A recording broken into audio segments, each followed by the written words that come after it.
So guys आज चाहिँ मसँग यो चाउचाउ छ। अनि यो चाउचाउमा चाहिँ भाजी काटेर मसिनो गरेर पकाउँदैछु। कस्तो हुन्छ के हुन्छ, मिठो हुन्छ कि मिठो हुन्न अब तपाईहरुलाई चाहिँ म यो देखाउँछु ल गाइज। लेट्स गो, म चाहिँ पकाउनतिर जान्छु ल गाइज। हेलो एन्ड नमस्ते, welcome back to my new video.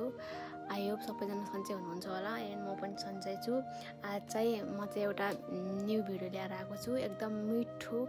तपाईलाई चाहिँ म चाहिँ चाउचाउ बनाउँदैछु, तर यो चाउचाउमा चाहिँ नयाँ तरिकाले चाहिँ बनाउँदैछु। सो गाइज आज चाहिँ मसँग यो चाउचाउ छ। अनि यो चाउचाउ देख्दाखेरि चाहिँ मलाई ठ्याक्कै बालापनको याद आयो क्या। हाम्रो बुवाले चाहिँ यो चाउचाउमा चाहिँ भाजी काटेर मसिनो गरेर अनि पकाउनु हुन्थ्यो क्या, कति मिठो हुन्थ्यो। सो आज मसँग चाहिँ यो चाउचाउ छ। यो चाउचाउ ठ्याक्कै मैले पसलमा देख्दाखेरि ठ्याक्कै मलाई बालापनको याद आयो क्या। अनि त्यही भएर मैले चाहिँ उठेर ल्याएर आएको। अनि यो सँगसँगै मैले भाजी नै किनेर ल्याएर आएको। अनि त्यही भएर आज म चाहिँ पकाउँदैछु। कस्तो हुन्छ के हुन्छ, मिठो हुन्छ कि मिठो हुन्न अब तपाईहरुलाई चाहिँ म यो देखाउँछु ल गाइज। लेट्स गो, म चाहिँ पकाउनतिर जान्छु ल गाइज। फर्स्ट अफ अल मैले चाहिँ पानीमा चाहिँ अलिकति चाउचाउ भिजाएँ। अनि भिजाइसकेपछि चाहिँ मैले चाहिँ भाजी काट्न तयार गरेँ। अनि भाजी पनि काटिसकेँ। त्यसपछि फेरि मैले कालो कराईमा अलिकता तेल हालेर चाहिँ त्यसलाई अलिकता पाक्न दिएँ। अनि पाकिसकेपछि त्यसपछि मैले त्यसमा चना र प्याज हालेँ। अनि त्यसलाई चाहिँ पाक्न दिएँ। फेरि त्यसमाथि फेरि पाकिसकेपछि मैले चाहिँ त्यसमा हरियो साग हालेर चाहिँ त्यसलाई चाहिँ मिक्स गरेको।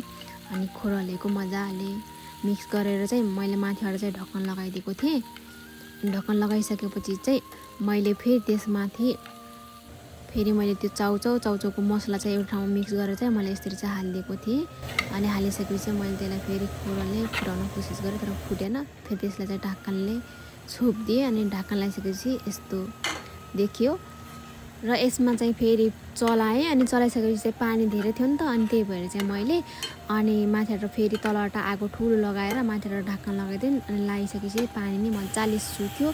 अनि सुकेपछि चाहिँ मैले काटिरहेको थिएँ प्याज, टमाटर, आलु, गोबी। अनि त्यो चाहिँ मैले चाहिँ यसमा चाहिँ फेरि मिक्स गरेँ।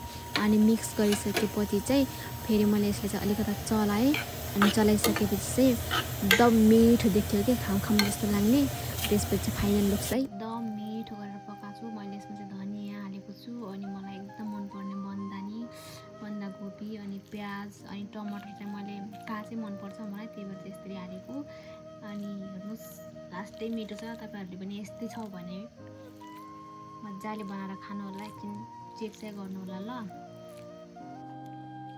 सो गाइस यो चाहिँ है लास्टै पिरोवाला हो नि त, पिरो हुन्छ। अनि कस्तो छ के छ, मैले यसरी बनाएँ।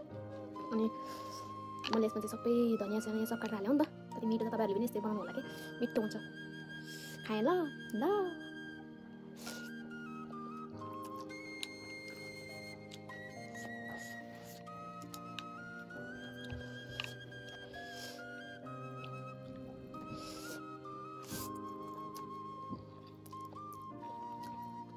मिठो छ।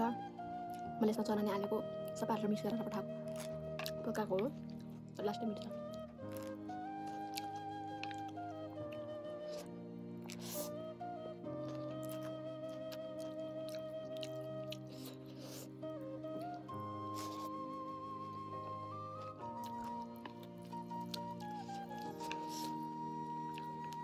गाइस खाएँ ल मैले। सो गाइस फाइनली मैले चाहिँ खाइसकेँ। लास्टै मिठो।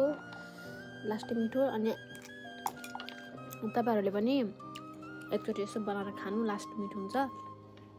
आजलाई चाहिँ मेरो भिडियो यतिसम्म छ। अनि सबैजनाले like, share, comment and subscribe गरिदिनु होला ल। By by guys.